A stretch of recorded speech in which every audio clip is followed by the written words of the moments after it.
Hi guys, Sheridan here from the Royal Air Force Museum. Come to enjoy the Spitfire experience. Yeah, so like I was saying, this one has also got an extra fuel tank because it was a reconnaissance plane. So it's got a fuel tank in the front and in the back as well. Okay.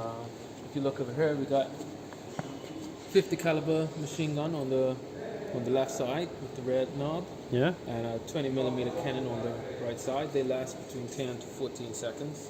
Okay. We got two air intakes right here. The one right here is for the radiator underneath the wing. Yeah. This one's for the carburetor right here.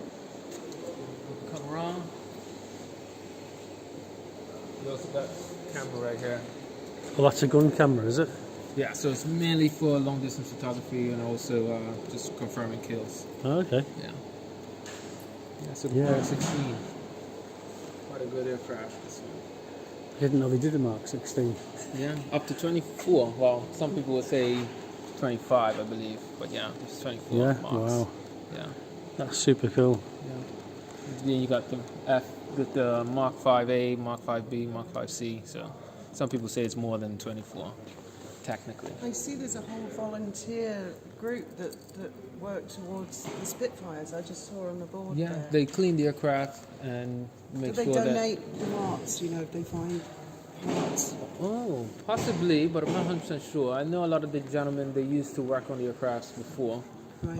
So they know their way around and know how to take care of them, really. Yeah. Yeah.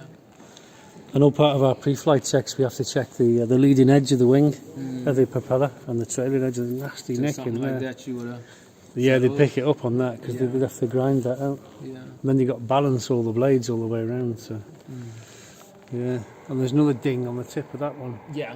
I don't know if you can see. But it's still worth a fortune. Still worth a fortune. Millions. See the radiator's missing out of this side. Yeah, I'm not sure if it had two radiators. I'm not sure.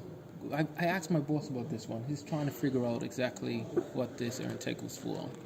Yeah, I know the Mark V upwards had two, but whether this one had two or not, I don't know. Yeah, I'm not 100% sure. So. Still looking into it. Really. I don't know. I don't know enough about Spitfires, to be honest with you. I know the undercarriage was too close together, and that led to a lot of problems with takeoff and landing and handling on the ground. But once they were in the air, they were superb. And the same thing on the simulator. Yeah. You know, they're very difficult to handle on the ground because they don't have the same conventional controls as... Right. It's like when they invented the car, you know, Mr. Ford and that was the first one, I think, to put the clutch on the left and the brake in the middle and then the accelerator on the right. Right. Because before that, people just put them in where they wanted. Right. And it wasn't standardised, so you got in a different car, you thought, oh my God. But they've pretty much got aeroplanes sorted now. So they've got everything in the right place. Okay. And where's the fuel tank? Did you say there's one in front and Yeah, so none in the one- wings? No. So we got fuel tank in the back behind you, and one in the front here as well. Okay. Yeah. Right. If we go around, we can see the Yeah. the knob. Have a look. That back.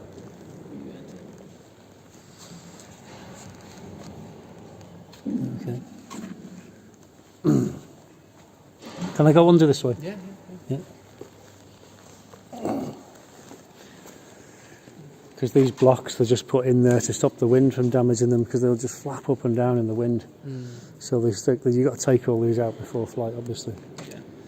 There's something else under there. That's like a gun panel under there and there. Maybe it's some sort of inspection panel. I don't know. I don't know what that would be for.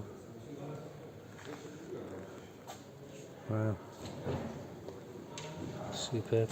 Some Spitfires had a camera here, Oh, the photo reconnaissance. right. Because when you're flying around your target, you just look at the target and then just press your button. Right. I didn't know that. Yeah. Take a picture, figure out what that is there. That's, I'm guessing now, but I would think that's a static pressure vent for your altimeter. Because there's usually a pitot tube somewhere. Not on that, maybe it's on the other side. It's like a spike that comes down from the wing and points forward, Yeah. and that measures dynamic pressure and compares it to static pressure. Okay. So you'd also have a static pressure vent somewhere. It's barometric stuff. But not being familiar with the Spitfire, I couldn't tell you. That was just a guess. It might be for something completely different. And better guess than anything I could come up with. Yeah. And that's a typical Mark 9 pointed tail, isn't it? Yeah. And later. Just your trim tabs. The trim wheel. That just trims it in level flight. So you can let go of the stick. So you haven't got to keep pulling it or pushing it. You can trim it into a climb, trim it into a descent. That just alters the angle. Cool. And they've got one on each side. I mean, those that caused a crash in America, you know, on these air races on a P-51. They were really supering them up and they were getting up to 500 miles an hour almost. And one of these snapped in a turn and it just lost it. He just pulled too much G and blacked out. And went, Just one of these little tiny... one of them caused a crash. Is it Reno where they do the air races? in America? Yeah. I'm not sure. Yeah. They do the race around a circuit and one of them snapped Wow. and that killed the guy. Wow. It's a shame because he was really good and he was really going to win. I think he was top guy. Top guy. That's superb. Thank you very much for that. No problem, no problem. So if anyone wants to come and sit in a Spitfire, Yes. they come and see you Yes, come and visit. at the RAF Museum at Hendon. Yeah. We have a couple other guys that do the tour as well. They're a little bit more experienced than I am. But they're really good, yeah. Thank you very much. Okay. Cheers.